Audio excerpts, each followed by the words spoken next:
Hello and welcome to today's episode of the Jacksonville Jaguars Insider Podcast. My name is John Shipley. I am your host and beat reporter, and I have been your beat reporter covering the Jacksonville Jaguars for On SI every single day since August 2019, and we are continuing to move forward through yet another season together. As always, you can find our 100% free 24/7 boots on the ground coverage of the Jacksonville Jaguars when you follow me and the rest of the team on social media such as Facebook and Twitter, at Jaguars on SI. You can also find me at www.si.com/NFL/Jaguars. All right, folks, welcome to today's episode of the Jacksonville Jaguars Insider Podcast. The Jaguars are 1-0, and we are officially into week 2. You guys know me from my coverage in the past. Once we get past Tuesday, I am kind of done looking at the previous week, other than maybe tweeting out some film clips here and there. And it is now full focus ahead on the second week of the season for the Jacksonville Jaguars. It's a fascinating one. Suddenly, it's become very, very interesting. Now with both teams at 1-0, the Jacksonville Jaguars will travel to take on the Cincinnati Bengals. And the Jaguars' recent history facing the Bengals has been a little disastrous. There's no really way around it. They had that Thursday night game against the Bengals in the Urban Meyer debacle of the year where they lose. Trevor Lawrence actually looked pretty good, but they lose because they can't cover anybody on defense. They had linebackers just getting torched over and over again in coverage, Damian Wilson and Miles Jack. And the big story, of course, is after the game. The head coach doesn't get him team flight. Had never heard anything like that in my career. Haven't heard anything like it since. Doubt we're ever going to hear anything like it again. Doesn't get on the flight with the team. Goes to whatever his steakhouse is. It's like Urban's Chop House or it's something crazy like that. And footage comes out of him and a much younger woman, dancing, more or less. Urban gets absolutely destroyed for it in the media. Gets destroyed for it inside the organization. A lot of players had already tuned him out, and he had lost them far before that point. But if there are any stragglers, it was done then. It was then that you knew Urban Meyer as the Jaguars head coach is over. It went on for a few more weeks before the tenure was most mercifully put down by owner Shad Khan. But nonetheless, what a disaster that trip was. And then a few years ago, 2023, I believe it was Monday Night Football. Jaguars versus Bengals. Bengals come in with a backup quarterback, not Joe Burrow.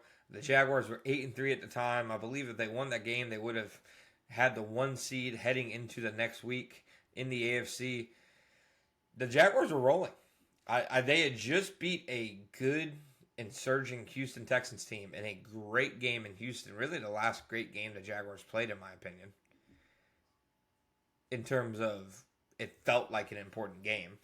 And they came out on the other end of it. But that game, of course, Trevor Lawrence really was playing well. But Christian Kirk gets hurt early in the game. Trevor Lawrence later gets hurt. Jaguars defense gets absolutely shredded by a backup quarterback.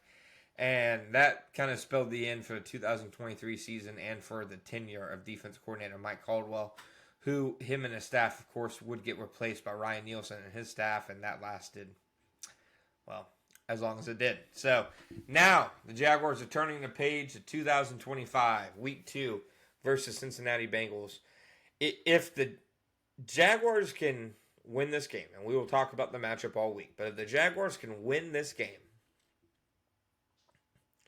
the excitement for Liam Cohen and the excitement for the Jaguars' direction will be at an all-time high.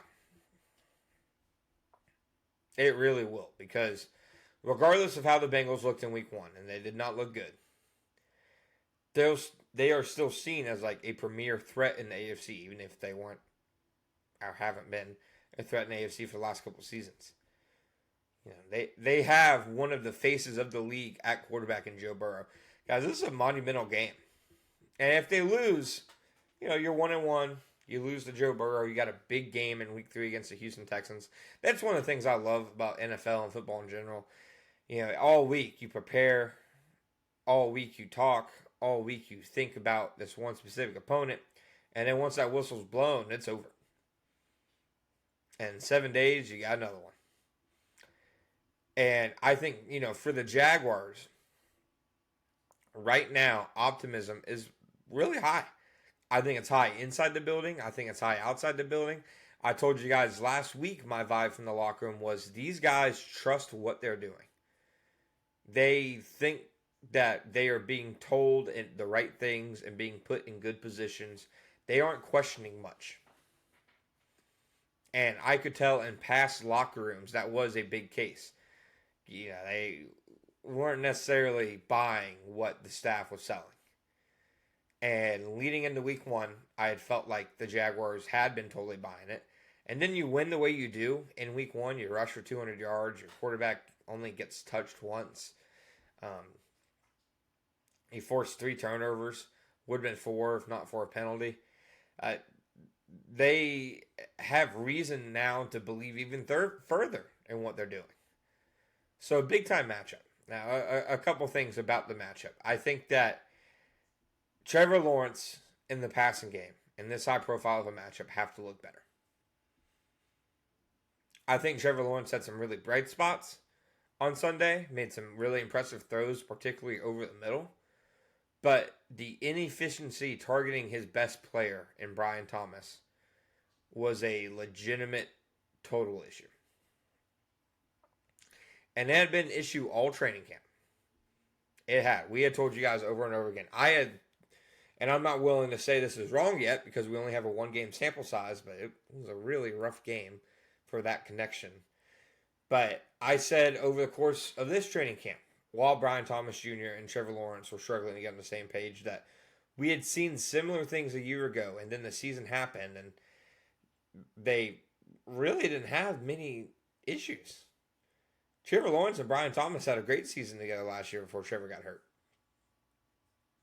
Right now, over the last few months, though, it has not looked like that. That first pass attempt to Brian Thomas Jr. of the game, that really just ugly contested catch situation, that looked like pretty much every Brian Thomas target from Trevor Lawrence during training camp. And for the Jaguars to find success this week, I think that's what needs to instantly improve.